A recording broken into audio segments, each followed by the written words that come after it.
Welcome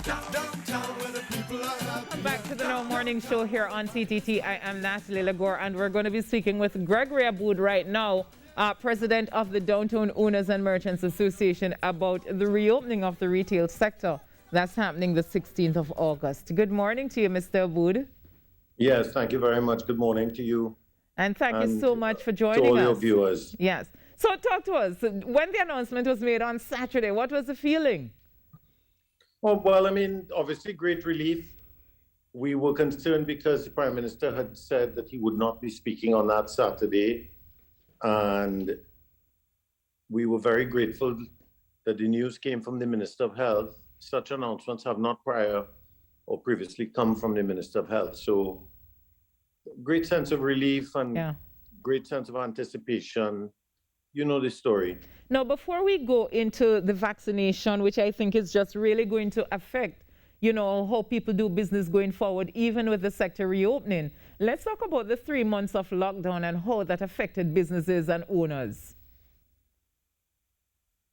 Well, businesses are not built or opened to be closed, to be shut down. Businesses are built and opened to operate. And when you put businesses into prolonged shutdown, for whatever reason, usually it is in the case of a natural disaster, it has a very dramatic impact on primarily the cash flow of the business, because you are operating with zero income. But of course, as you probably know from your own personal affairs, the bills don't stop coming and the commitments don't disappear just because you are closed.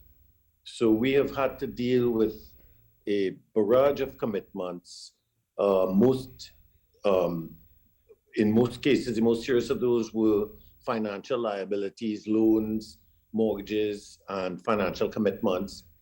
And then we also have been trying to encourage everyone to have some sense of responsibility towards the upkeep and stipend flow to our staff, to our team members who work with us. So that was another commitment as well. And all in all, it's been a very severe cash flow situation. Businesses have had to make decisions about whether or not they were going to have a Christmas business.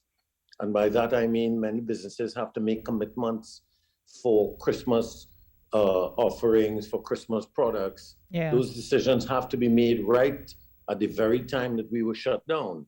So there was, and there is some impact to be felt towards the end of the year by businesses that may not have ramped up as they normally do for Christmas, and by businesses which did and are now facing the daunting task of trying to pay for those shipments, the merchandise that is on its way, and to make the payments for duty and VAT and all the rest once those shipments arrive. So, Mr. Aboud, we're talking about paying VAT, we're talking about, paying loans to the bank, we're talking about trying to help workers even as you're shut down, we're talking about the increase in the cost of goods and services right along the value chain. And yet we're still at a point where we're talking about vaccine hesitancy, because even though Trinidad and Tobago has over 1.1 million vaccines, or has acquired over 1.1 million vaccines, we're seeing that we aren't even at the 400,000 mark. I think up to Saturday, it might have changed over the weekend. So let's just say safely that we're at the 400,000 mark. But at 400,000, that speaks to, things are still kind of being rocky. So what will the Downtown Owners and Merchants Association do going forward when the retail sector is open to safeguard their businesses? Well, I mean, the question of the vaccine and the vaccine hesitancy is really the elephant in the room. Or if you want to say, the bull in the china shop. The reluctance to take the vaccine is the bull that can destroy the china shop and create havoc for the future of the country. I don't personally believe in the art of berating and insulting people and so on, who are, in my opinion, being less than intelligent about the vaccine. Uh, I prefer to say that what you reap, you shall sow. And that if you insist on proving to others that you have the right to refuse the vaccine, or nobody can force you to do nothing, and if you want to try to make yourself into some sort of public figure or steal some public spotlight because you want to say you are the one who is informing people that the vaccine is an experiment and a set of nonsense that they talk publicly. I mean, I don't want to get into that. I would say that, you know, in my childhood days in Port of Spain, they used to tell me on the sidewalk that who don't hear will feel. Yeah. And I think we are heading into a situation in which people, by their choices, which they are demanding the right to choose, which they will have the right to choose, nobody can force you. But you also have to understand that you are creating a scenario that is possibly going to isolate you, that is possibly going to put your country at risk, especially of the Delta variant, which we don't need to ask what the Delta variant will do. We know what it will do. Yeah. It is not as great a viral load as the original COVID virus that we had, but it is far more contagious. So it is going to make many, many more people sick.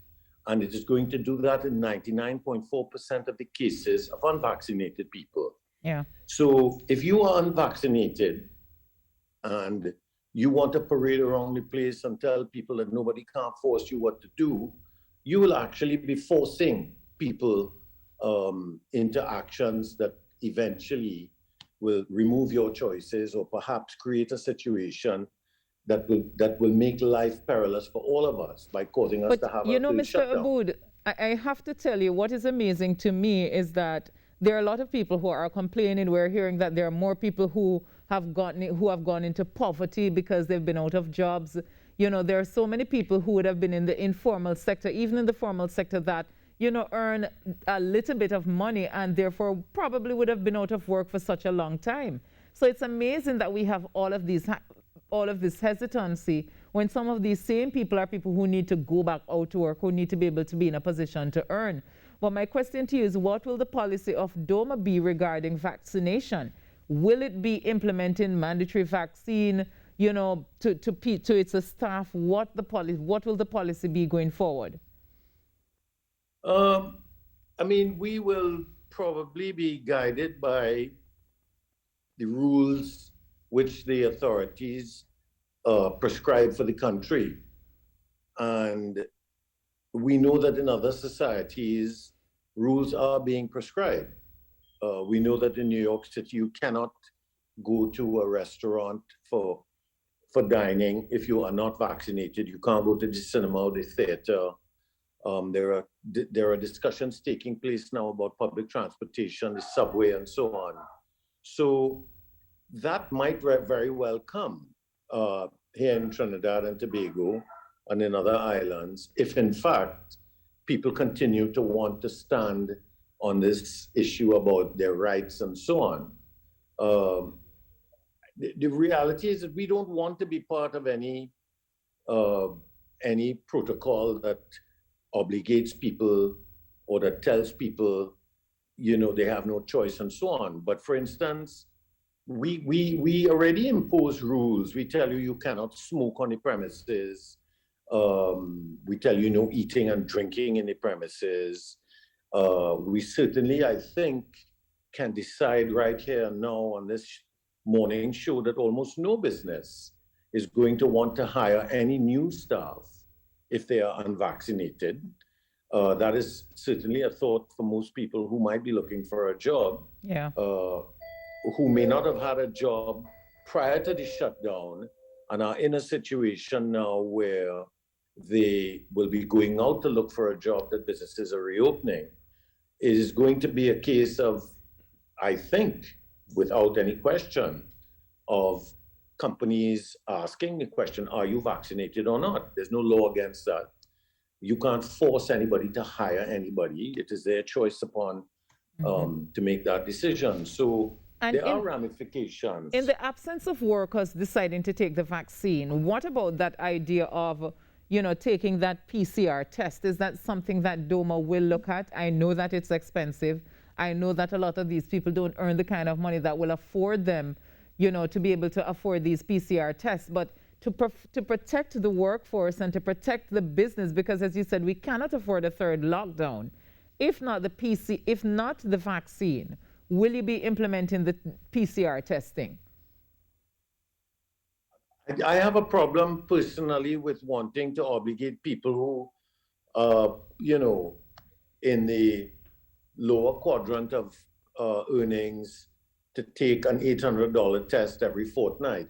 I personally feel, that will be a painful obligation to put upon anybody. And I am hoping, I personally don't know how to navigate this just yet. We have this last week.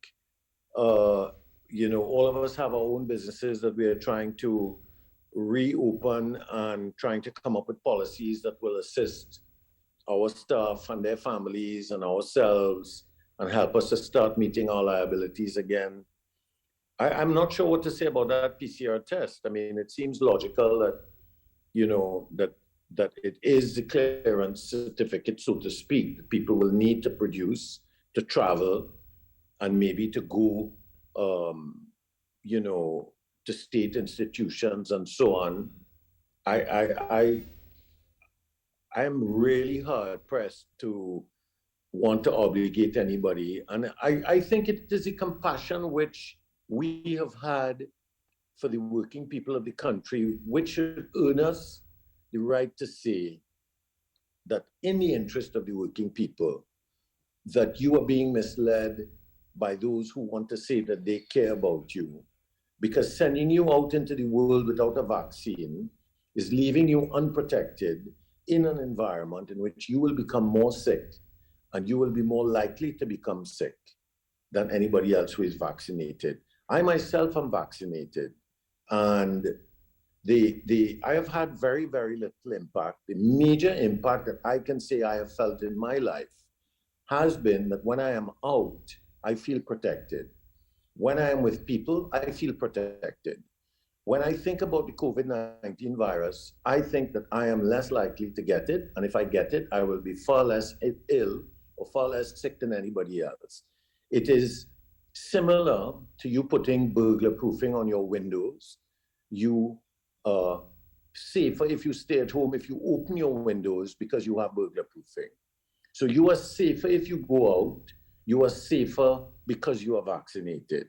In the same way that if you were at home and you left your window open, you wouldn't have to be fearful that somebody could come through the window and cause you harm. When you are out, you do not have to be fearful that the COVID-19 could invade you and cause you harm because you've been vaccinated. This is really the greatest benefit in my mind, is that psychological impact of being protected. And to the people of Trinidad and Tobago, I would suggest that we become united as a people, and instead of being looked upon as the clowns or the dunces of the West Indies who refused to vaccinate and got our country into a third phase, because may I please respectfully advise, if we have a third shutdown, it is going to be a very different parameter to what we have come through in this second shutdown. It is going to be a calamity for this economy, this country, if we have to shut down a third time. I give credit to the government for wanting to vaccinate the country. I give credit to the government for wanting to reopen schools.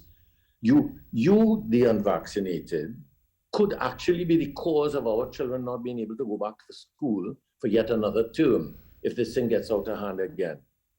The unvaccinated have a great responsibility to bear now that we know the science, and we know that if more than 99% of the admissions to the ICU in the United States, the UK, and Europe are unvaccinated people, more than 99% are unvaccinated, that you count yourself among the more intelligent and get yourself vaccinated. All right, Mr. Aboud, we have to leave it there, but I want to thank you so much for speaking with us this morning. Thank you. You're most welcome, Gregory Abu there speaking. Thank you very much, and good luck to Trinidad and Tobago. We need it. And let's hope that hesitancy. But, you know, I've seen Stuart Young getting people, shuttling people to vaccination sites. The chamber, actually, the ones who doing it, using that as a vaccination site, they also had a shuttle bringing people from around the area and wherever you wanted to come from. They had various points of pickup to bring you down to Napa to be able to get your vaccine as well. Yeah. You know, just the other day, well, before we were talking about it, and it's like, you know, we're saying vaccinate to operate. But I feel I have a new slogan. Let's hear it. Vaccinate to gyrate. If Carnival! only want Carnival 2022 to happen, vaccinate. Look at Carrie. Carrie just got excited. Carrie had some hesitancy in the early, you know, but when he realized that if he don't take the vaccine, he can't have a carnival. He went on to My his next shot vaccine. is Saturday. I'm going bright and early. You see? All right, folks, we're going to take a break. We still have more inside the No Morning Show. Do stay with us.